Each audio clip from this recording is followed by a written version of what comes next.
Assalamualaikum warahmatullahi wabarakatuh. Selamat pagi Ananda, apa kabar Ananda pada hari ini? Semoga senantiasa sehat dan senantiasa dalam naungan Allah Subhanahu wa taala. Nah, Ananda, hari ini kita akan memulai kembali untuk pembelajaran PKN.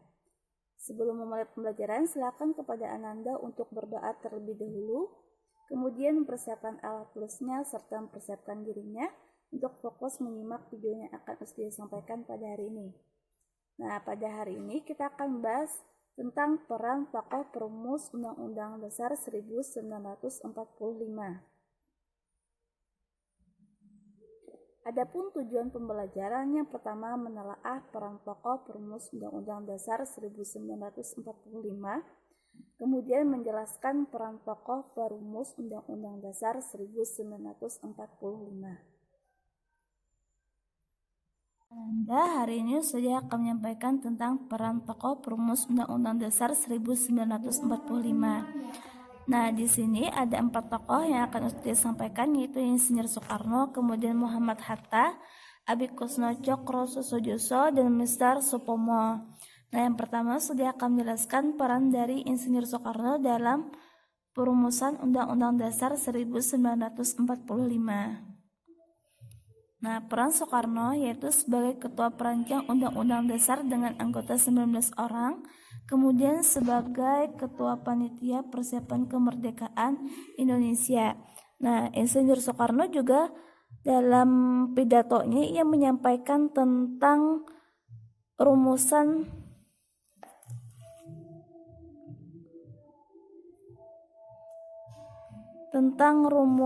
dasar negara. Nah, beliau juga dikenal dengan orang yang pertama kali mengajukan istilah Pancasila. Nah, itu peran dari Insinyur Soekarno.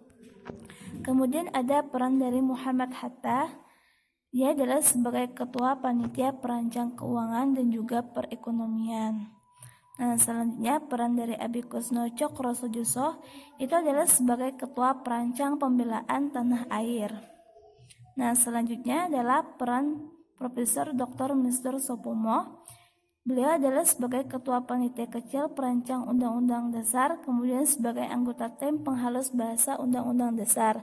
Nah, sama seperti halnya Soekarno, beliau juga mengusulkan secara lisan tentang 5 dasar bagi negara Indonesia merdeka. Nah, itu sebelumnya sudah Ustazah sampaikan pada bab pertama. Semoga Ananda masih ingat ya dengan apa yang telah disampaikan oleh Muhammad Yamin dalam pidatonya, kemudian Insinyur Soekarno juga. Nah, jadi peran tokoh perumus Undang-Undang Dasar 1945. Jadi tokoh pendiri negara Indonesia itu merupakan putra terbaik bangsa yang memiliki kemampuan dan visi ke depan untuk kebaikan bangsa Indonesia. Nah, termasuk juga tokoh-tokoh perumus Undang-Undang Dasar 1945. Nah, semua tokoh yang menjadi anggota BPUPKI tentu memiliki peran yang besar dalam perumusan Undang-Undang Dasar 1945. Nah, mereka adalah orang yang tepat untuk mewakili kelompok dan masyarakatnya pada waktu itu. Nah, kemudian mereka semua menjadi wakil bangsa Indonesia yang memiliki kemampuan dan visi ke depan untuk kebaikan bangsa.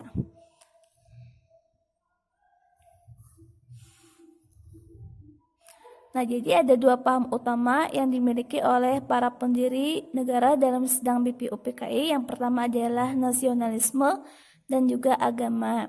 Jadi pendiri negara yang didasarkan pemikiran nasionalisme itu menginginkan bahwa negara Indonesia yang akan dibentuk merupakan negara nasionalis atau negara kebangsaan. Nah, sedangkan golongan agama menginginkan didasarkan pada salah satu agama.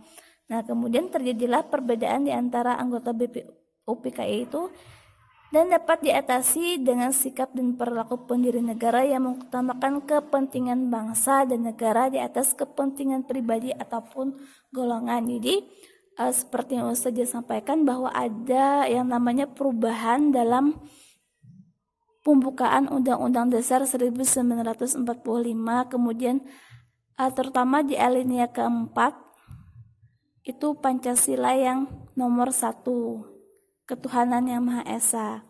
Nah, itu merupakan salah satu bentuk bahwa tokoh perumus Undang-Undang Dasar 1945 itu lebih mengutamakan kepentingan bangsa dan negara daripada kepentingan pribadi atau golongan. Nah, jadi sidang BPUPKI dapat terlaksana secara musyawarah dan juga mufakat. Nah, dari sidang PPKI, para tokoh memperlihatkan kecerdasan, kemudian kecermatan, ketelitian, tanggung jawab, rasa kekeluargaan, kemudian rasa toleransi, dan penuh permufakatan dalam mengambil keputusan.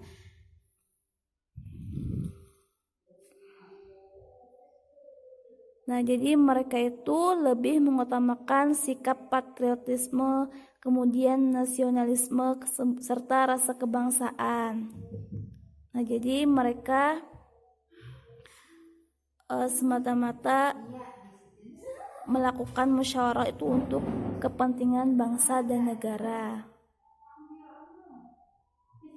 Anda dari materi yang sudah sampaikan tadi, salah satu pembelajaran yang bisa kita ambil adalah tentang musyawarah. Jadi musyawarah merupakan sesuatu yang disyariatkan dalam agama Islam. Tujuannya adalah untuk mewujudkan keadilan di antara manusia dan juga memilih perkara yang paling baik bagi mereka. Nah, Allah berfirman dalam Quran surah Ali Imran ayat 159 yang artinya, dan bermusyawarah mereka dalam urusan itu, kemudian apabila kamu telah membulatkan tekad, maka bertawakallah kepada Allah. Sesungguhnya Allah menyukai orang-orang yang bertawakal kepadanya.